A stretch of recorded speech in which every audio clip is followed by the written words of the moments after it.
There is no animal like this anywhere. See, if this thing's biting over the front. But this creature's true character has baffled the world's best paleontologists. It might look like a pig, but it's more vicious than a grizzly bear.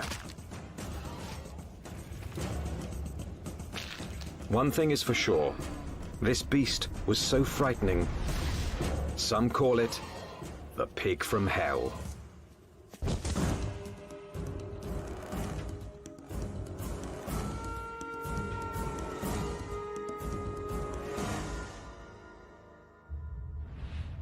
Prehistoric America, 30 million years ago, the dawn of the Oligocene epoch.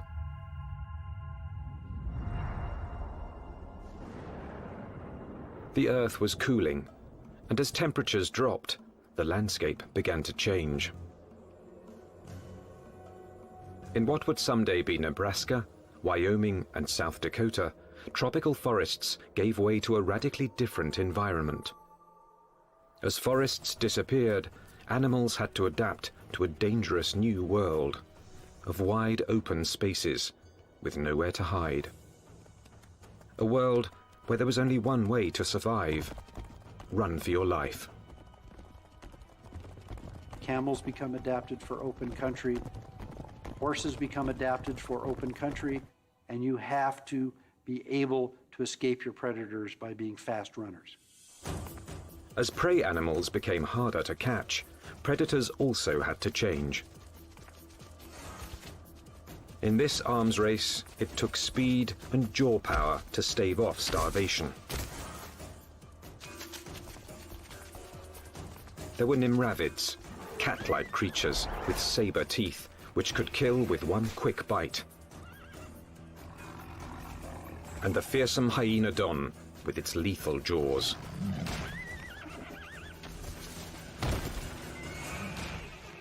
There was another animal stalking these deadly grasslands. Scientists call it the entelodont.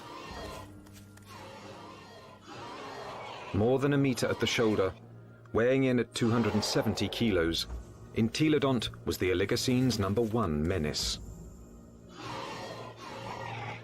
Entelodonts, I mean, they were really bad-looking animals that only a mother could love.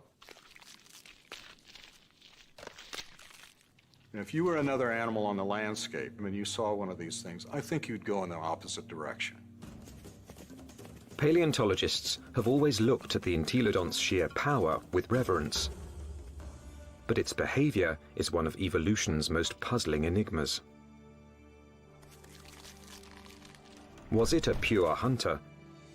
Or did it use its battle tank body simply to protect itself from other predators? Between the biting and the chewing, you wanted to stay away from the business end of this animal. Just look at it. Look at the size of that skull. Look at all those teeth in there. There is no animal like this anywhere. Entelodont's name means perfect-toothed. Its teeth were driven by a perfect system, which gave this creature a ferocious bite.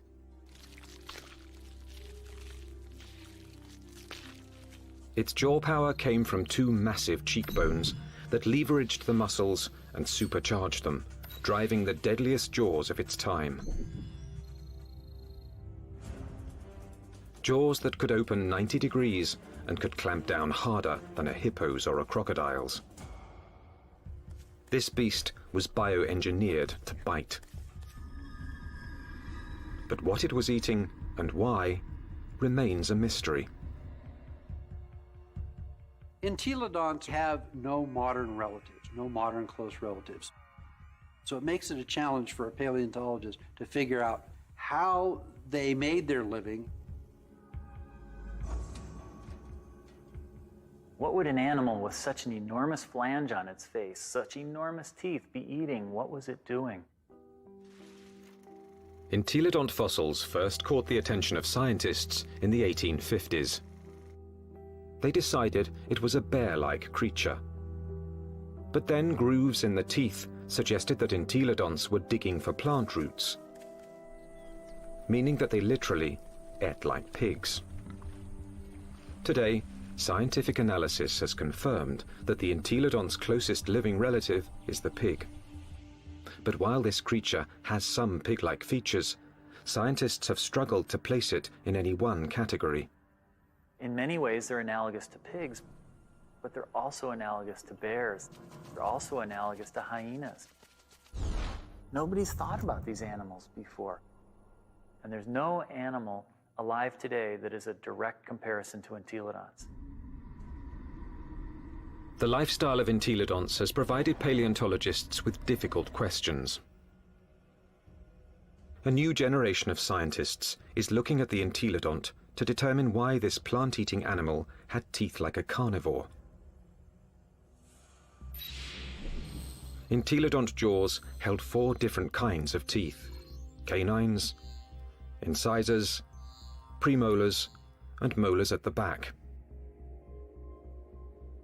The back molars were ideal for grinding vegetation, but it's hard to imagine that the entelodonts would have needed such lethal canines and incisors just to grab plants. Then, in 1993, a discovery suggested that entelodonts were chewing on much more than plant roots. We've got a set of vertebrae here. You can see the neural spines are evident. For over 15 years, this quarry site in the Badlands of South Dakota provided paleontologists with a multitude of fossils from the animals that shared entelodonts' world. There it is. First time out in 33 million years, huh? 30 million years ago, this place was a watering hole crowded with rhinos, camels, and early horses.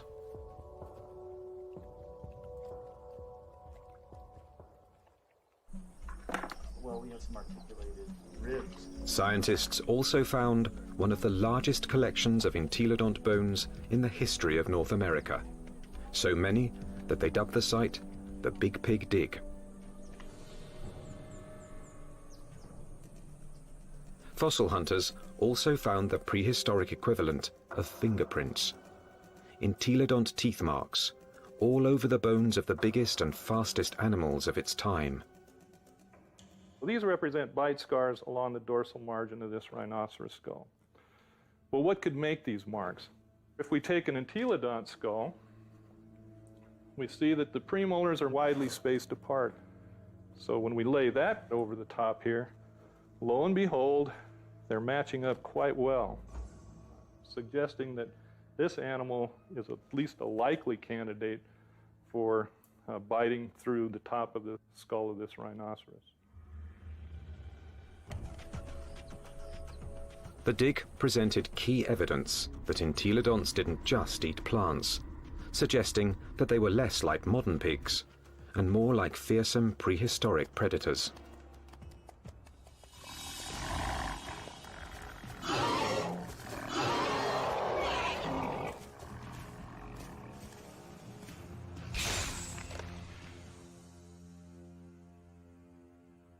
If we look at the front of the mouth of an entelodont, it's got a very strong bite that's interlocking. The teeth come together like that. The tips of the teeth don't touch each other, so it's not really specialized for cropping vegetation. In addition to interlocking, the front teeth angle slightly forward, giving entelodonts the ability to grab and nip, something plant eaters don't need, but meat eaters do.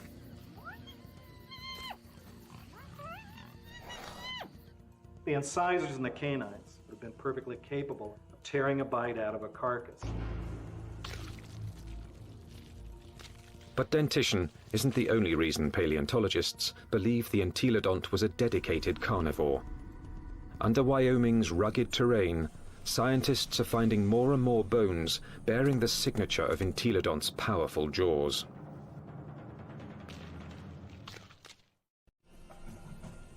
Across the Great Plains of North America, scientists are investigating a prehistoric pig. Entelodont has the teeth and jaws of a fierce predator, but its long, thin legs and cloven hooves suggest it might not be a very good hunter, because it couldn't use them to grab prey. Who was this beast, nicknamed the Pig from Hell? One veteran fossil hunter believes he's found the answer. I look at him as an attack predator, that he was top-of-the-line predator, just like the lion is today in Africa, and just like T-Rex was in the late Cretaceous. Paleontologist Kent Sundell has great respect for this creature's power to kill. At Wyoming's White River Formation, he's found what he thinks is ultimate proof of its hunting prowess. 25 million years ago, this was a flat plain near a river where horses, camels, and rhinos gathered to drink.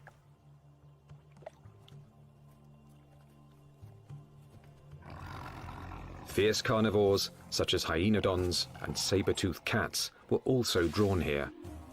It was the perfect spot to ambush and kill the unwary prey animals.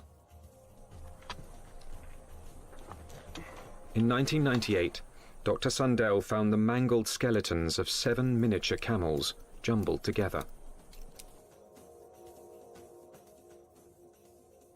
All the bones had been gnawed, and 6 were missing their hind quarters.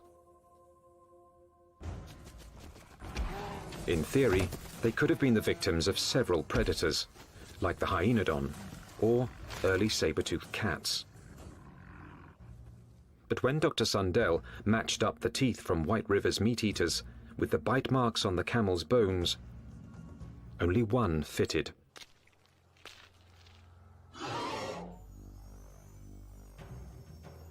Bite marks alone don't prove these camels were killed by an entelodont, but where the bite marks are might be a clue. On the camels, I showed they were bitten in the back of the skull and at the top of the neck. He gets next to that prey and he tries to get a puncture wound through the cranium. Dr. Sundell believes this is the mark of a true predator, which kills before it eats. And hundreds of miles away, in Ohio, there's more evidence that entelodonts could have hunted. Evidence from a scientific journey no one's ever taken before. Inside an entelodont's 30-million-year-old head.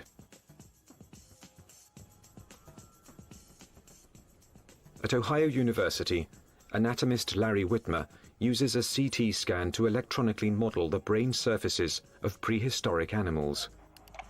When he modeled his first entelodont brain, he noticed something unusual.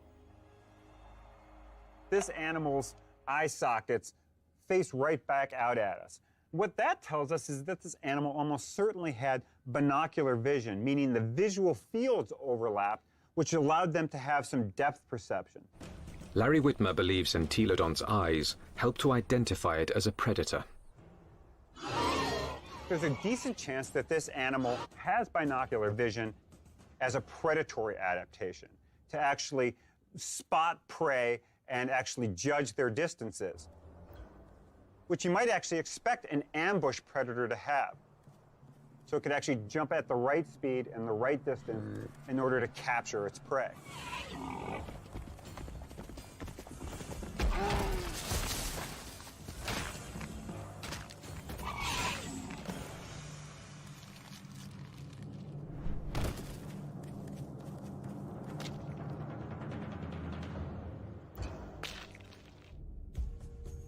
But entelodont's bizarre bioengineering doesn't inspire confidence that it could run and jump. Its body bones are light compared with its massive skull. But in fact, entelodonts easily carried their enormous heads, without tipping over, using powerful packs of muscle bulging from the top of the spine to the legs, and from the back of the head to the tail. The animal's head was cantilevered out in front of its body with these ligaments that ran from these spines down to the skull. It had full muscle all along either side here, and it had muscles coming from the sternum up to the jaw down here. Massive muscles carried its oversized head.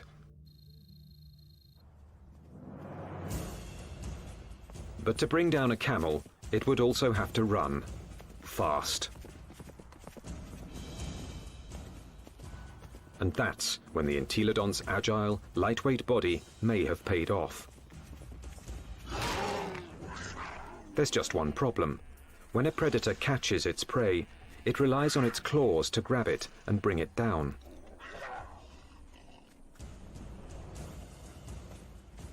Armed with only cloven hooves, there is no way the entelodont could have captured a fleeing camel. Or is there? It must have been doing something right, because there's compelling evidence that plenty of large mammals ended up as an entelodont's lunch.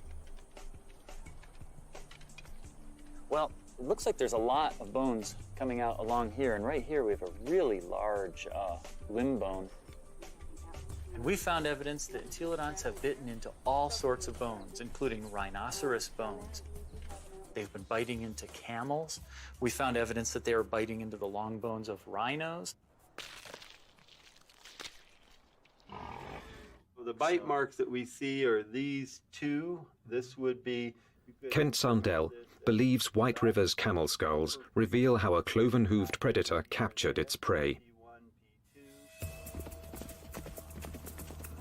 He runs up, he gets next to that other prey, and he tries to get a punctured wound through the cranium or into the very back of the neck. And then the long snout said, I move around. Entelodont expert Scott Foss disagrees with Kent Sundell's scenario. I can get close enough to. I doubt an entelodont used its teeth in order to capture other prey. It probably used its larger bulk and ability to accelerate to just run into the animal and knock it over.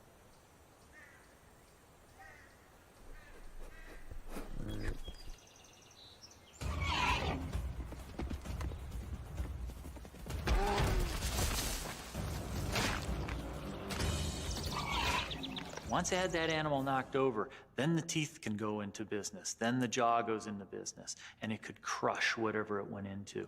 And it probably bit the animal right there in the head. Entelodont had all the tools necessary to kill prey animals. But there is more to the job of hunting than just the kill. A top-flight predator must have the ability to find and ambush its quarry. To understand this part of the process, science needs a fossilized window into an entelodont's world. What would we see if we could follow in an entelodont's 30-million-year-old footsteps? At a fossil site in Nebraska, that's exactly what scientists have done. And these footsteps have led them on the trail of the creature's hunt for food.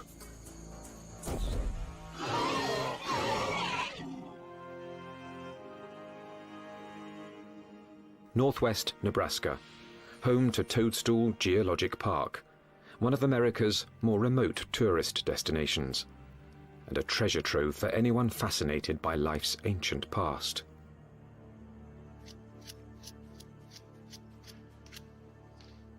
Okay, here's our heel pad. Toe, toe, center hoof, which bears most of the weight, the middle toe. So that makes this a very nice rhinoceros print. 30 million years ago, these solid rocks were muddy stream banks, where migrating animals left their footprints, still preserved in Toadstool's rocks. Well, once we get it clean, it's a very nice rhino. Weigh in anywhere around 500, 600, 700 pounds.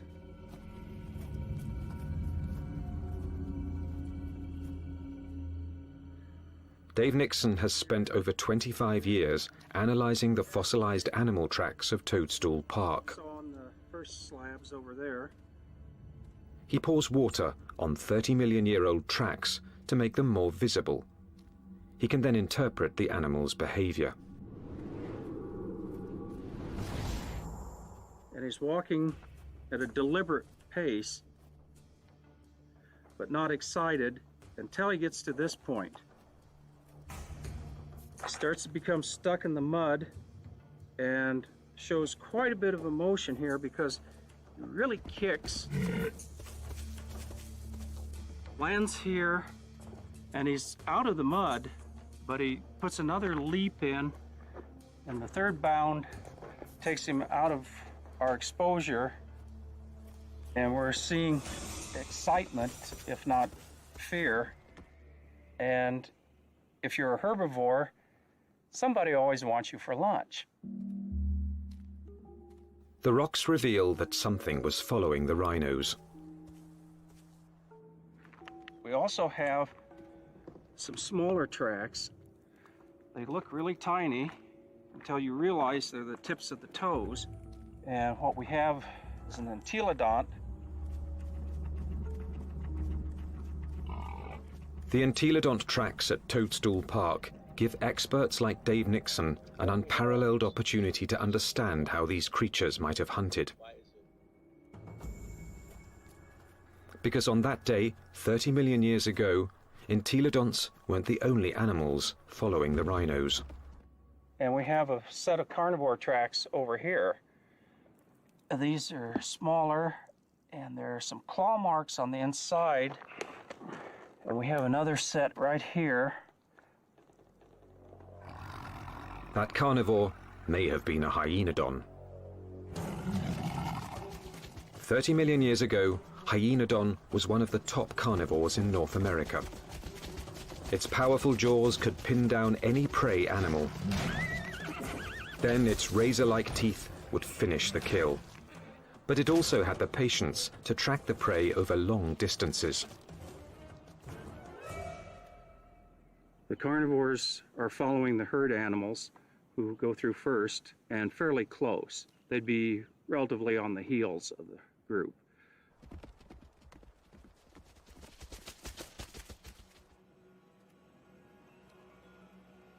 Mysteriously, the tracks also reveal that the entelodonts were letting the competition get closer to the prey. They're following the main herd, but they're not as close in time. Why would a hungry entelodont on the trail of a meal allow another predator to rush in for the kill? The answer may lie in the most puzzling evidence of all. What's interesting, the rhinos are going that way, and the entelodonts are running at about a 45-degree angle to the rhino trail. Zigzagging seems a strange path to take if the hyenodon was closing in on the prey. But some experts believe entelodonts might have had a very good reason to zigzag. A reason revealed by a CAT scan. When anatomist Larry Whitmer modeled the surface of an entelodont's brain, one exceptionally large nerve cluster got his attention. The size of these things right here. And what these are nerves that are actually bringing sensory information in from the snout. This was no bloodhound, but it still had a very respectable sense of smell, and this smelling apparatus here certainly would have been well adapted to pick up the smell of a carcass. And that could explain why the Toadstool Park entelodont zigzagged while following the rhinos and hyenodon. Zigzagging could have helped its nose track the smell of a kill. It's searching.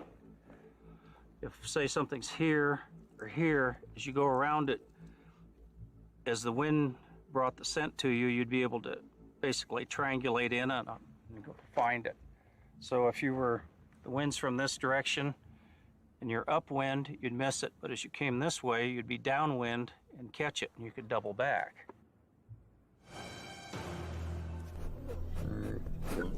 It puts its nose up in the wind, it catches the scent, and then it's going to start zigzagging along, walking from one side of the riverbank to the other till it picks up a smell, and then it'll start zeroing in on it. And by moving from side to side, it's able to pick up changes in that smell and zero in which direction it wants to go. How do we know this behavior? Because animals with good smell do that today. Modern predator behavior could provide crucial clues as to how the entelodont lived. There's no doubt that this 30-million-year-old battle tank was built to kill, but it may have let others do the killing and then moved in to take possession. One of the strategies we often see that takes place is where one animal will chase another one off of a carcass. We see this at Yellowstone National Park, where wolves will bring down an elk and a grizzly bear will chase off the wolves because it's bigger, it's nastier. This might have happened to the hyenodon at Toadstool Park.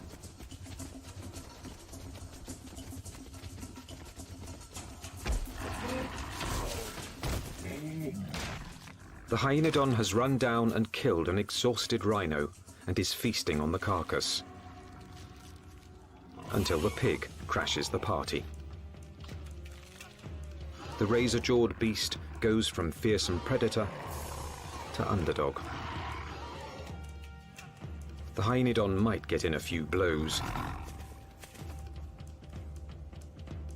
but the entelodont's bulk would overpower its rival.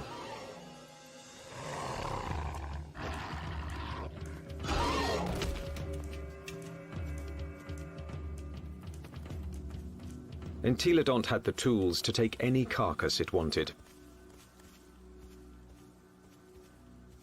I can't think of any other carnivore that might stand up to it.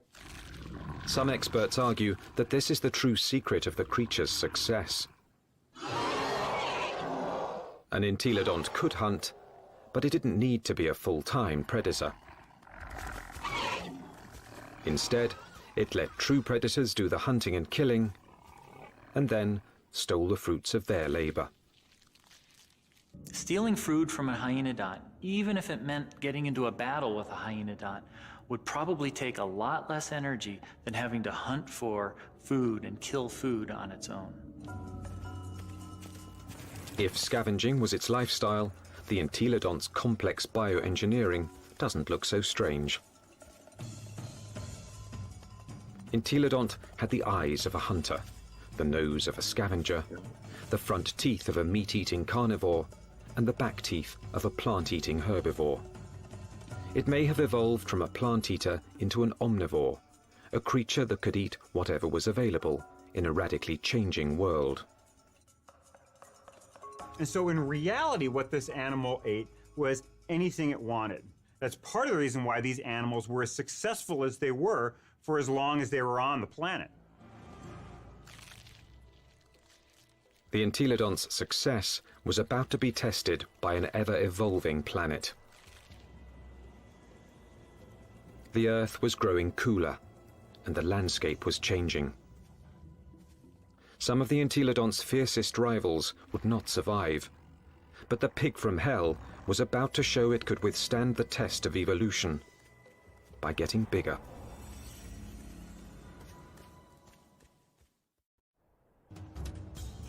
"25 million years ago, entelodont reigned supreme. It roamed the North American Badlands, eating everything, fearing nothing, taking any food it wanted." Well, we're talking about the biggest, meanest animal that ever walked the Badlands, and was one of the most ferocious animals that probably ever walked the earth. Nothing could stop the entelodont from dominating their world for millions of years to come.